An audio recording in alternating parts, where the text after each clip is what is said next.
واجعل بها أحمد رضا عبدك بحرز السيد. أما بعد فأعوذ بالله من الشيطان الرجيم. بسم الله الرحمن الرحيم. ألا إن أولياء الله لا خوف عليهم ولا هم يحزنون. صدق الله العظيم. وقال رسول الله صلى الله تعالى عليه وسلم: إذا أحب الله العبد نادى جبريل إن الله يحب فلانا فأحبه. صدق رسول الله صلی اللہ تعالی علیہ وسلم.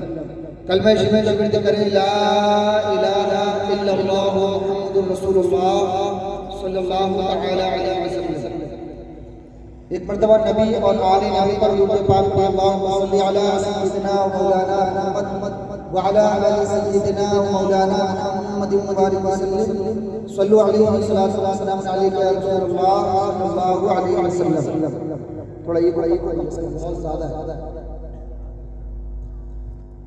آج یہ نورانی محفل حضور سیدنا غوث اعظم رضی اللہ تعالیٰ عنہ کی ذات مبارکہ اور آپ کی شان مبارک کے سلسلے میں منعقد کی گئی ہے.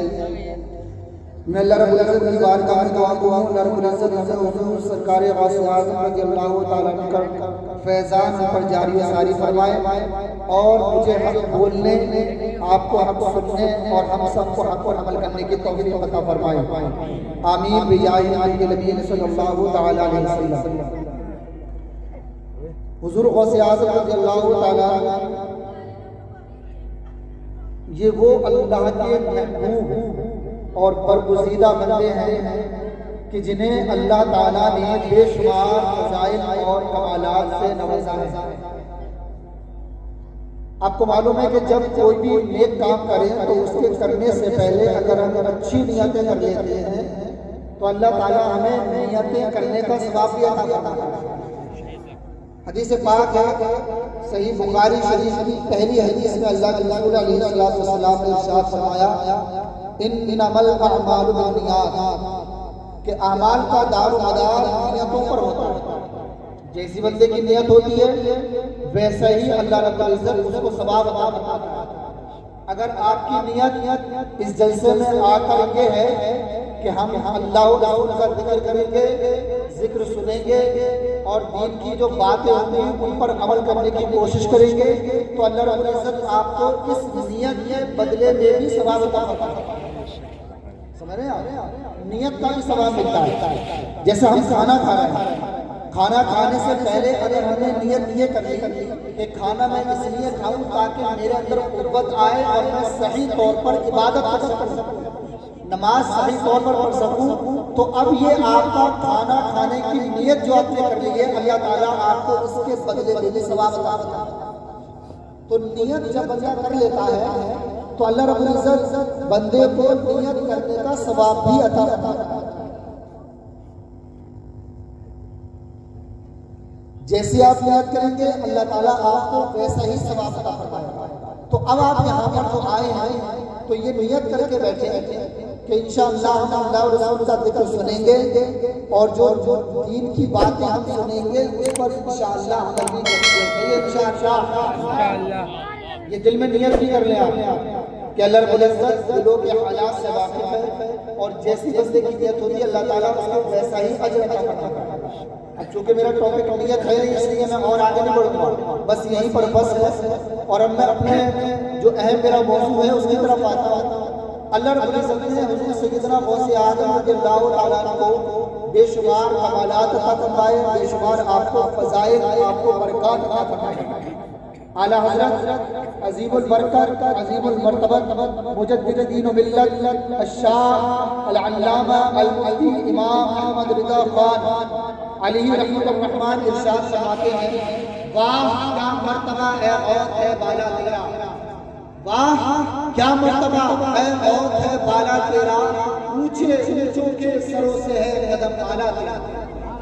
واہ کیا مرتبہ ہے غوث ہے بالا تیرا، اونچے اونچوں کے سروں سے ہے قدم اعلیٰ تیرا، اور سر بھلا کیا کوئی جانے کہ ہے کیسا تیرا. سر بھلا کیا کوئی جانے کہ ہے ایسا تیرا اولیاء ملتے ہیں آنکھیں وہ ہے تلوار. یعنی عرض کرتے ہیں اے غوث اعظم رضی اللہ تعالیٰ عنہ آپ کا مرتبہ کیا ہے حقیقی معنی میں ہم نہیں جانتے اور کون جان سکتا ہے آپ کا مرتبہ. اللہ نے آپ کو کیا عطا فرمایا ہے جبکہ حال یہ ہے کہ جو اولیاء ہیں وہ آپ کے مرتبوں کی جو ابتدا ہے وہاں تک ان کی رسائی ہے وہ بھی انتہا تک نہیں پہنچ سکتے تو بھلا آپ کے مرتبے کو کون جان سکتا ہے. تو فرماتے ہیں سر بھلا کیا کوئی جانے کہ ہے ایسا تیرا اولیاء ملتے ہیں آنکھیں وہ ہے تلوار. اور میں تو مالک ہی کہوں گا کہ ہو مالک کے حقیقی. جب کسی سے محبت ہو جاتی ہے تو کہتے ہیں کہ جس کی محبوب اور محب دونوں کی چیزیں ایک ہو جاتی ہیں. یعنی جو محبوب کا مال وہ محب کا مال. محبوب جس کو محبت کرے محب اس سے محبت کرے. محبوب جسے ناپسند کرے تو محب بھی اسے ناپسند کرے. گویا کہ یہ دو جانیں ایک ہو جاتی ہیں. گویا ان کی پسند ایک ہو گئی ناپسند ایک ہو گئی سب کچھ ایک ہو گیا. تو ارشاد ہوا میں تو مالک ہی کہوں گا کہ ہو مالک کے حبیب. یعنی محبوب و محب میں نہیں میرا یعنی محبوب و محب میں نہیں میرا تیرا. عرض کرتے ہیں غوث اعظم آپ اللہ کے رسول صلی اللہ علیہ وسلم سے جب محبت کرتے ہیں اور آپ کے اور اللہ کے رسول کے درمیان محبوب و محب کا معاملہ ہے تو اب میں آپ کو مالک کہنے سکوں گا نہیں. مالک تو حقیقت اللہ نے اپنے محبوب کو بنایا ہے مگر میں آپ کو مالک کہنے سے نہیں چکوں گا. تو فرماتے ہیں میں تو مالک ہی کہوں گا کہ ہو مالک کے حبیب. میں تو مالک ہی کہوں گا کہ ہو مالک کے حبیب. یعنی محبوب و محب میں نہیں میرا یعنی محبوب و محب میں نہیں میرا تیرا. بڑا پیارا شعر. گویا ہم گناہگار ہم حضور سیدنا غوث اعظم رضی اللہ تعالیٰ سے محبت کرنے والوں کی جانب سے اعلیٰ حضرت سیدی سرکار نے ارشاد فرمایا. اعلیٰ حضرت فرماتے ہیں وہ کیا دوے جس پہ حمایت نہ ہو پنجہ تیرا. وہ کیا دوے جس پہ حمایت نہ ہو پنجہ تیرا. شیر کو خطرے میں لاتا نہیں کتا تیرا. شیر کو خطرے میں لاتا نہیں کتا تیرا. اور اس نشانی کے جو سگ ہے نہیں مارے اس نشانی کے جو سگ ہے نہیں مارے جاتے. حشر تک میرے گلے میں رہے پٹا تیرا. حشر تک میرے گلے میں رہے پٹا تیرا. عرض کرتے ہیں اے غوث اعظم رضی اللہ تعالیٰ آپ کی غلامی کا پٹا جو اپنی گردن میں ڈال لیتا ہے تو پھر اے غوث اعظم وہ مارا نہیں جاتا اس کو پکڑا نہیں جاتا. ایک دور وہ آتا ہے کہ جب کتوں کو پکڑا جاتا ہے جب کتوں کی تعداد زیادہ ہو جاتی ہے تو ان کو پکڑ کے ایک جگہ ان کو رکھ دیا جاتا ہے مگر جس کی گردن میں پٹا ہوتا ہے اسے یہ دیکھ کر چھوڑ دیا جاتا ہے کہ یہ کسی کا غلام ہے یہ کسی کے یہاں پلتا ہے یہ کسی کے ٹکڑے کھایا کرتا ہے. تو اے غوث اعظم جب میدان محشر قائم ہو نفس نفسی کا عالم ہو فرشتے لوگوں کو پکڑ کر جہنم کی طرف گھسیٹتے نظر آئے لوگ جہنم میں جانا نہ چاہیں ایسے وقت میں جب لوگوں کو جہنم میں گھسیٹا جائے لے جایا جائے اس وقت جب ہماری گردنوں میں وہ فرشتے دیکھیں کہ غوث اعظم کا پٹا پڑا ہے تو یہ کہہ کے چھوڑے یہ کسی کا منگتا ہے یہ کسی کا بھکاری ہے یہ کسی کے سر کا کتے کتا ہے یہ کسی کے سر کا بھکاری ہے. تو غوث اعظم ہم چاہتے ہیں کہ ہماری گردن میں بھی آپ کی محبت آپ کی غلامی کا پٹا برقرار رہے. اس نشانی کے جو سر سے نہیں مارے حشر تک میری گلے میں رہے میرے گلے میں رہے پٹا. حشر تک میرے گلے میں رہے پٹا.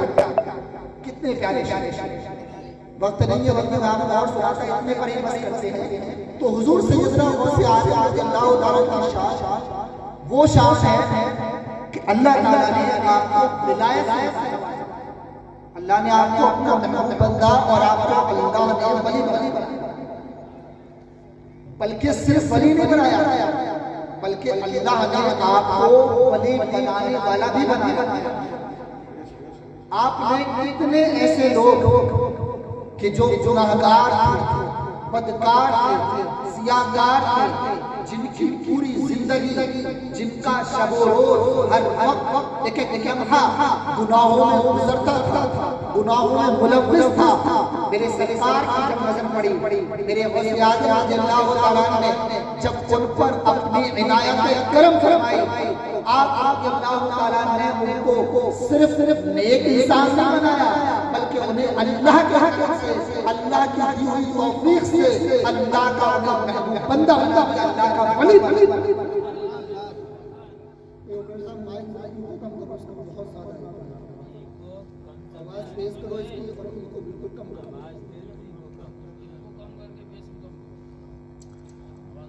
درود پاک پڑھی، اللہم صلی علی سیدنا مولانا محمد وعلی آل سیدنا مولانا محمد وآلہ وسلم، صلو علیہ الصلاۃ والسلام علیک یا رسول اللہ صلی اللہ علیہ وسلم۔ خطبہ مضمونہ کے بعد قرآن مجید کی جس مقدس آیت کریمہ کی تلاوت کا شرف حاصل کیا، اللہ تعالیٰ نے اپنی مقدس کتاب قرآن پاک کے اندر ارشاد فرمایا، الا ان اولیاء اللہ لا خوف علیہم ولا هم یحزنون۔ بڑے مزے کی بات یہ ہے کہ اس آیت کریمہ کا جو پہلا لفظ ہے وہ ہم سے کچھ کہنا چاہتا ہے۔ اللہ نے ایک بڑا خاص پیغام ہمیں عنایت فرمایا، عطا فرمایا، مگر ڈائریکٹ ہمیں وہ خاص پیغام عطا نہیں فرمایا، بلکہ اس سے پہلے اللہ نے ایک لفظ ارشاد فرمایا، وہ لفظ ہے الا۔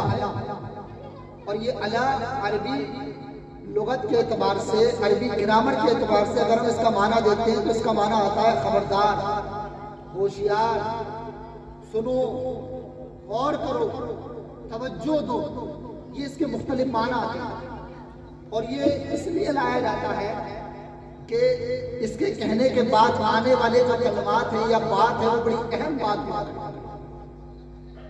جیسے ہم بات کہنا چاہیں تو ایک نوٹ بنا دیتے ہیں، نوٹ، NOTE، نوٹ لکھ دیا، اب اس کے بعد ہم اپنی بات کو کہہ دیں گے۔ تو جب نوٹ لگا ہوتا ہے تو سامنے والا جس کی نظر پڑتی ہے اس بات پر، وہ بڑی توجہ کے ساتھ اس بات کو پڑھتا ہے، کیونکہ نوٹ لگا ہوا ہے۔ تو نوٹ لگا دینے سے، تنبیہ لگا دینے سے، اردو میں تنبیہ لگانا اور عربی میں الانتباہ لگایا جاتا ہے۔ تو یہ الفاظ جب لگا دیے جاتے ہیں تو مطلب یہ ہے کہ آنے والی بات بڑی اہم بات ہے، اس میں بڑا خاص پیغام ہے۔ اللہ رب العزت نے اس لفظ کو ارشاد فرمانے کا مطلب یہ ہوا اللہ کے کہ جو آنے والی بات ہے وہ بڑی اہم بات ہے۔ تو ارشاد ہوا الا، خبردار ہو، سنو، توجہ دو۔ اب جب بندہ مومن توجہ دینے لگا تو اللہ کا ارشاد بھی سنو کہ اللہ نے کیا فرمایا۔ ارشاد باری تعالیٰ ہوا ان اولیاء اللہ۔ اب پھر مزے کی بات دیکھو، یہاں پر عربی زبان میں ایک لفظ ہے انا، اور انا کے معنی آتے ہیں بے شک، جبکہ ہم جانتے ہیں کہ اللہ کے کلام میں کوئی شک کی گنجائش نہیں ہے۔ اس پر ایمان ہے کہ نہیں ہے؟ کہ یہ ہاں ایمان ہے، زور سے بولیے ایمان ہے کہ اگر اللہ کے کلام میں ہی شک ہونے لگا تو بندہ مومن کیسے رہے گا؟ تو اللہ کے کلام میں کوئی شک کی گنجائش ہو ہی نہیں سکتی، پھر اللہ نے کیوں فرمایا بے شک؟ اس لیے تاکہ اس بات پر اور مزید تنبیہ اور تاکید ہو جائے، زور پیدا کیا جائے اس بات پر کہ اب آنے والی جو بات ہے وہ بڑی خاص بات ہے، بڑی اہم بات ہے۔ اللہ نے ارشاد فرمایا انا، پھر فرمایا اولیاء اللہ۔ اللہ نے فرمایا بے شک اللہ کے جو ولی، ولی کسے کہتے ہیں؟ اللہ کے محبوب بندے، اللہ کے برگزیدہ بندے، اللہ کی بارگاہ کے مقرب بندے۔ اب ان کے بارے میں اللہ کچھ ارشاد فرمانا چاہتا ہے، اور وہ کیا ہے فرمان اللہ کا؟ سنو، الا ان اولیاء اللہ لا خوف علیہم۔ پہلا پیغام ارشاد ہوا کہ ان پر کوئی خوف نہیں ہے، انہیں کوئی ڈر نہیں ہے، وہ کبھی کسی سے ڈرتے نہیں ہیں، وہ کبھی کسی کا خوف نہیں کھاتے۔ مجھے ڈر کے بارے میں ایک بات یاد آئی، اور وہ بات یہ ہے کہ اعلیٰ حضرت رضی اللہ تعالیٰ کے شہزادے حضور مفتی اعظم ہند رحمۃ اللہ تعالیٰ، آپ جانتے ہیں کہ حضور مفتی اعظم ہند رحمۃ اللہ تعالیٰ کو اللہ نے کتنا بڑا مرتبہ عطا فرمایا۔ آپ متقی ہیں، پرہیزگار ہیں، جید عالم بھی ہیں، بہترین مفتی بھی ہیں، اللہ نے بڑے مرتبے آپ کو عطا فرمائے، مگر آپ کے اندر ذرہ برابر بھی خوف کی کوئی چیز نہیں تھی، آپ کسی سے ڈرتے نہیں تھے۔ ایک وقت وہ بھی آیا کہ جب لوگوں نے ڈرایا اور کہا کہ جو آپ نے فتویٰ دیا ہے اس کو واپس لے لو، وہ فتویٰ کو فتح نسبندی کا کہا گیا کہ واپس لے لو، آپ نے ارشاد فرمایا کہ ہمارے یہاں یہ بریلی ہے، بریلی ضرورت پڑتی ہے تو حکومت بدل دیتے ہیں مگر فتویٰ نہیں بدلا جاتا۔ جو فتویٰ قرآن و حدیث کی روشنی میں دے دیا گیا اب اس کو بدلا نہیں جائے گا۔ لوگوں نے دیکھا حکومتیں بدلی، سرکاریں بدلی، مگر جو فتویٰ امام حضور مفتی اعظم ہند نے آج سے 40 سال پہلے دیا تھا آج بھی وہ فتویٰ بریلی کے اندر موجود ہے، وہ تا قیامت موجود رہے گا۔ وجہ کیا ہے؟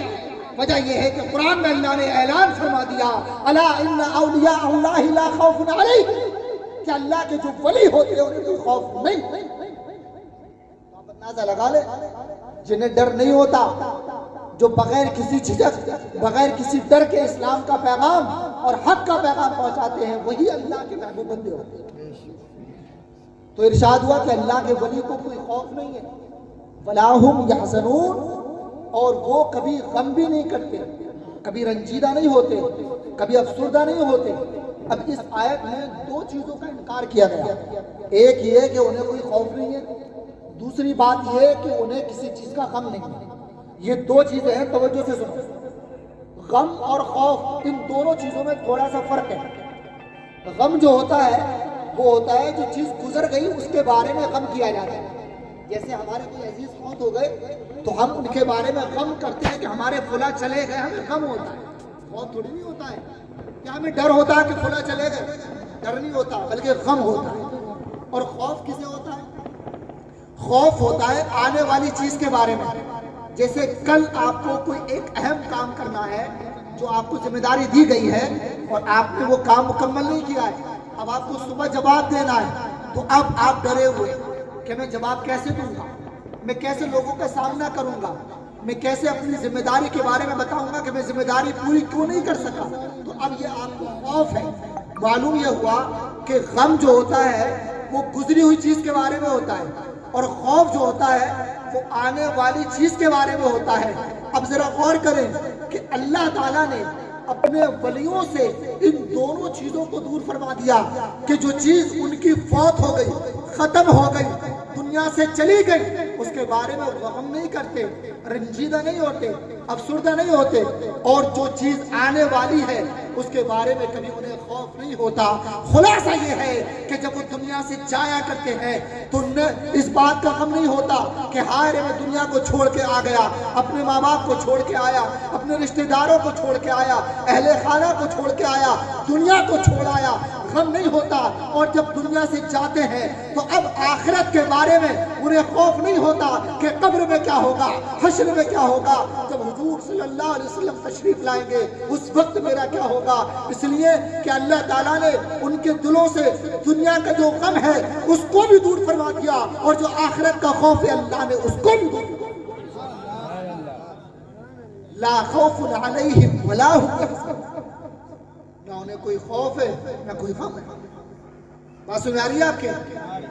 توجہ کے ساتھ بات سن رہے میری؟ زور سے بولیے سبحان اللہ۔ یہ اللہ کے محبوب بندے ہوا کرتے ہیں۔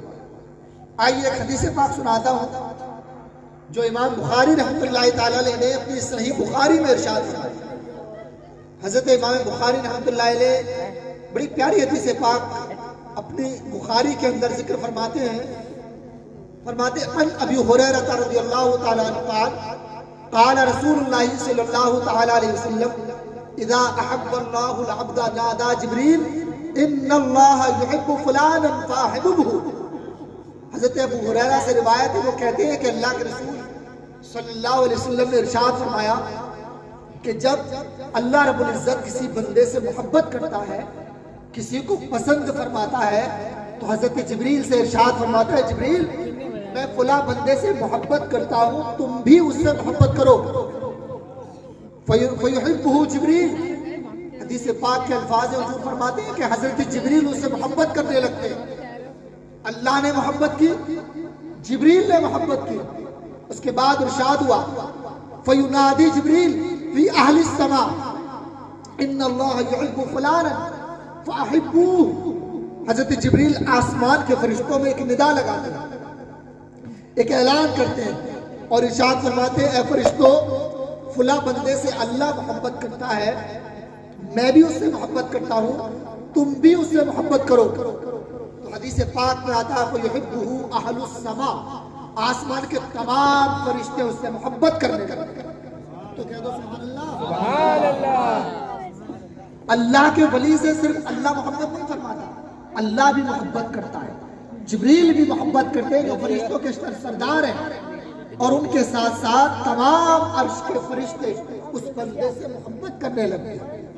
اور صرف بات یہاں تک نہیں رکتی، بات یہاں ختم نہیں ہوتی، اس کے بعد حضور فرماتے ہیں ثم یودع له القبول فی الارض، پھر اس بندے کا عالم یہ ہو جاتا ہے، اس بندے کو اللہ ایسا مرتبہ عطا فرماتا ہے کہ پھر تمام روئے زمین اس سے محبت کرنے لگتی ہے، گویا آسمان کی بلندیاں اس سے محبت کرتی ہیں، زمین کی پستی اس سے محبت کرتی ہے، ہواؤں کی روانگی اس سے محبت کرتی ہے، موجوں کی طغیان کی اس سے محبت کرتی ہے، غرض کائنات کا ذرہ ذرہ اس سے محبت کرتی ہے۔ نعرہ رسالت، علماء اہل سنت، نعرہ تکبیر۔ مائک تمہارا بہت ہی خراب ہے، ایسا لگ رہا ہے جیسے کباڑے میں سے پھینک لگا، اتنا شاندار سسٹم ہے اور مائک بالکل اللہ رحمہ۔ درود پاک پڑھیں، اللہم صلی علی سیدنا مولانا محمد و آلہ وسلم۔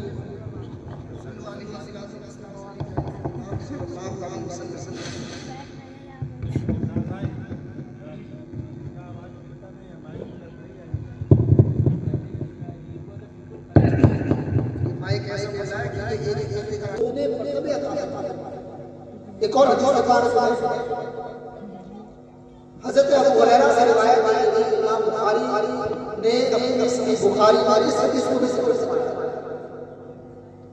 فرماتے ہیں ابو ہریرہ کا قال رسول اللہ صلی اللہ علیہ وسلم ان اللہ تعالی قال من عاد لي وليا فقد آذنته بالحرب۔ حضور فرماتے ہیں بے شک اللہ کا فرمان ہے کہ جو میرے ولی سے، میرے محبوب بندے سے دشمنی رکھے، اس کے لیے میری طرف سے جنگ کا چیلنج ہے۔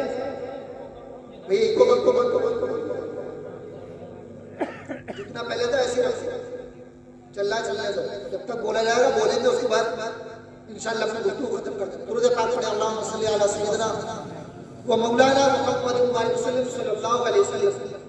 تو میں عرض کر رہا تھا کہ اللہ کے رسول صلی اللہ علیہ وسلم نے ارشاد فرمایا بے شک اللہ کا فرمان ہے، اللہ فرماتا ہے کہ اس کے لیے میری طرف سے جنگ کا چیلنج ہے کہ جو میرے ولی سے دشمنی رکھے، جو میرے ولی سے بغض رکھے۔ اور پھر ارشاد فرمایا وَمَا يَتَقَرَّبَ إِلَيَّ عَبْدِي بِشَيْءٍ أَحَبُّ إِلَيَّ مِمَّا افْتَرَضْتُ عَلَيْهِ۔ میرا بندہ میرا جو قرب حاصل کرتا ہے تو وہ فرائض کے ذریعے قرب حاصل نہیں کرتا، بلکہ اللہ فرماتا ہے کہ میرا بندہ نوافل کی کثرت سے میرا قرب حاصل کر لیتا ہے، یعنی صرف فرائض نہیں پڑھتا بلکہ فرائض کے ساتھ ساتھ سنن مستحبات ان پر بھی عمل کرتا ہے، تو پھر اللہ رب العزت کا وہ بندہ محبوب بندہ بنتا ہے۔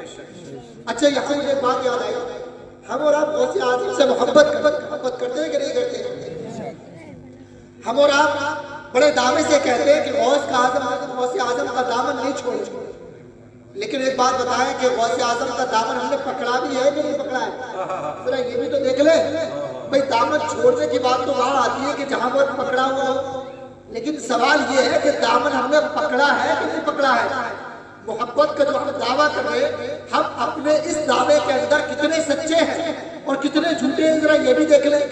حضور غوث اعظم رضی اللہ تعالیٰ سے محبت کرتے ہیں۔ میں یہ نہیں کہتا کہ آپ جھوٹی محبت کرتے ہیں، یقیناً آپ کی محبت سچی ہے، مگر ذرا یہ بات غور سے سن لو کہ جب کسی سے محبت کی جاتی ہے تو پھر محبوب کی اداؤں کو اپنایا جاتا ہے۔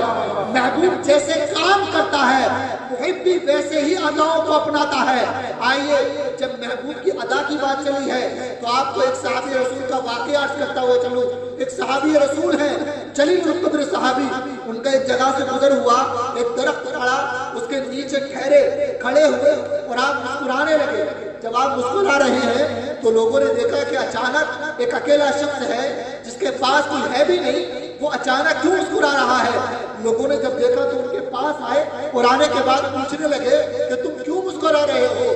تو صحابی رسول نے بڑا پیارا جواب دیا اور ارشاد فرمایا، اے لوگو تم یہ مت سوچو کہ میں دیوانگی میں مسکرا رہا ہوں یا پھر میں پاگل ہو چکا ہوں اس لیے مسکرا رہا ہوں، وجہ یہ نہیں بلکہ معلوم ہے وجہ کیا ہے۔ تو سنو، دیوانے کی نظروں کو جہاں دیکھ رہا ہے اور دیوانہ خدا جانے کہاں دیکھ رہا ہے۔ دیوانے کو تحقیر سے دیوانہ نہ کہنا، دیوانہ بڑا سوچ کر دیوانہ بنا ہے۔ ماجرا یہ ہے کہ میں نے ایک دن اللہ کے رسول صلی اللہ علیہ وسلم کو اس درخت کے نیچے مسکراتے دیکھا۔ آج جب یہاں سے گزر ہوا تو میں نے سوچا کیوں نہ محبوب کی اس ادا کو اپنا لیا جائے، محبوب کی یاد آئی اس لیے میں یہاں پر کھڑا ہو کر مسکرا دیا۔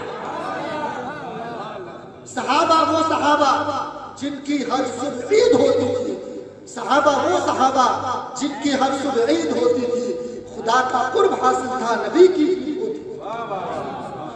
اسے کہتے ہیں محبت۔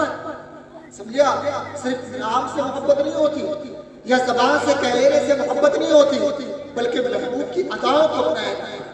تو حضور غوث اعظم رضی اللہ تعالیٰ عنہ کا معاملہ تو یہ ہے کہ آپ نے 40 سال تک عشاء کے وضو سے فجر کی نماز جو ہے 40 سال تک آپ پوری رات سوئے نہیں، بلکہ پوری رات آپ نے اللہ کی عبادت میں گزار دی۔ اب ذرا ہم بھی دیکھ لیں کہ ہماری راتیں کتنی اللہ کی عبادت میں گزرتی ہیں اور کتنی راتوں میں ہم عیاشیاں، مکاریاں، عیاریاں کرتے رہتے ہیں، اور کتنی راتیں ایسی ہوتی ہیں کہ جن میں عشاء اور فجر ہماری گول ہو جاتی ہے۔ ذرا یہ بھی توجہ کریں کہ ہم کتنا لوگوں کو ستاتے نظر آتے ہیں، اور ذرا یہ بھی توجہ کریں کہ ہم کتنا لوگوں کے سامنے جھوٹ بولتے ہیں۔ آج ہمارا بزنس کرتے ہیں، تجارت کرتے ہیں، کاروبار کرتے ہیں، اپنے اپنے کاروبار ہیں، مختلف کاروبار ہیں لوگوں کے، مگر ذرا غور کریں کہ آج ہم اپنے کاروبار کے اندر جھوٹ کتنا تیزی کے ساتھ زیادہ بولتے ہیں۔ جھوٹ اتنا عام ہو چکا کہ اگر یہ کہا جائے کہ جھوٹ نہ بولو تو سامنے والا کہتا ہے کہ حضرت جب تک جھوٹ نہیں بولیں گے تو تجارت ہوگی کیسے، کاروبار ہوگا کیسے؟ ارے نادان، تجھے یہ معلوم نہیں ہے کہ اگر تو جھوٹ نہ بولے اور سچ بول کر اگر کاروبار کرے گا تو قسم خدا کی اللہ تیرے تھوڑے کے اندر اتنی برکت عطا فرمائے گا کہ جتنی لوگوں کے زیادہ برکت، کیونکہ جس چیز کی بنیاد سچ پر ہوتی ہے تو اللہ تعالیٰ اس میں برکتیں عطا فرماتا ہے اور اس کو ترقی عطا فرماتا ہے۔ تو جھوٹ مت بولو، سچ بولو۔ حضور غوث اعظم رضی اللہ تعالیٰ کے بارے میں تو آپ نے سنا ہوگا کہ جب بچپن میں آپ طالب علم کے زمانے میں جب آپ علم دین سیکھنے کے لیے اپنے گھر سے نکلے تو آپ کے درمیان میں کچھ لوگوں نے آپ کے قافلے کو لوٹنا شروع کیا تو آپ کے پاس بھی آئے۔ میں تفصیل میں جانا نہیں چاہتا، سب کو معلوم ہے وہ واقعہ۔ تو جب حضور غوث اعظم سے پوچھا گیا بچے تیرے پاس کیا ہے، تو آپ نے فرمایا میرے پاس 40 اشرفیاں سونے کی اشرفیاں، سمجھا، جن کی آج کی تعداد میں کئی لاکھ کی آج کی تعداد میں اس کی قیمت ہے۔ اگر ہمارے پاس 1 لاکھ روپے ہو اور ہمیں راستے میں چور مل جائے، ہم سے پوچھے کتنے پیسے ہو، تو ہم کہیں گے کچھ بھی نہیں ہے، اب تو خالی ہے۔ لیکن حضور غوث اعظم کی سچائی کو دیکھو کہ آپ نے جھوٹ نہ بولا اور آپ کی سچائی کا علم یہ ہوا کہ وہ تمام ڈاکوؤں نے آپ کے ہاتھ پہ توبہ کی اور کہا کہ آج کے بعد ہم کبھی جھوٹ نہیں بولیں گے، کبھی گناہ نہیں کریں گے، کبھی چوری نہیں کریں گے، کسی کے ساتھ بدسلوکی نہیں کریں گے۔ تو میرے پیارے صاحب بھائیوں، جو ہم اور آپ محبت کا دعویٰ کرتے ہیں نا، ہم بھی ذرا غور کریں کہ کتنی سچ بولتے ہیں، کتنا جھوٹ کہنے کی ضرورت نہیں ہے، خود اپنے آپ غور کریں کہ ہم کتنا سچ بولتے ہیں، کتنا جھوٹ بولتے ہیں۔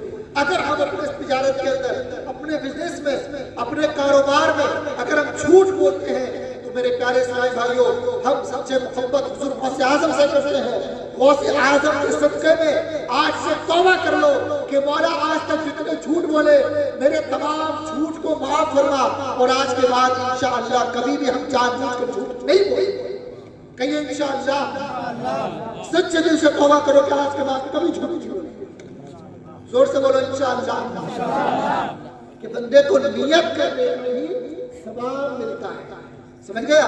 تو نیت کریں گے تو اس کا بھی ثواب ملے گا۔ تو حضور غوث اعظم کو اللہ نے بڑے مرتبے عطا کیا۔ حضور غوث اعظم رضی اللہ تعالیٰ عنہ کا معاملہ یہ تھا کہ جب آپ تقریر فرماتے تھے تو آپ کی تقریر کا عالم یہ ہوتا کہ جب آپ کا بیان ہوا کرتا تو آپ کے مجمع کے اندر 70 ہزار لوگوں کا مجمع ہوا کرتا۔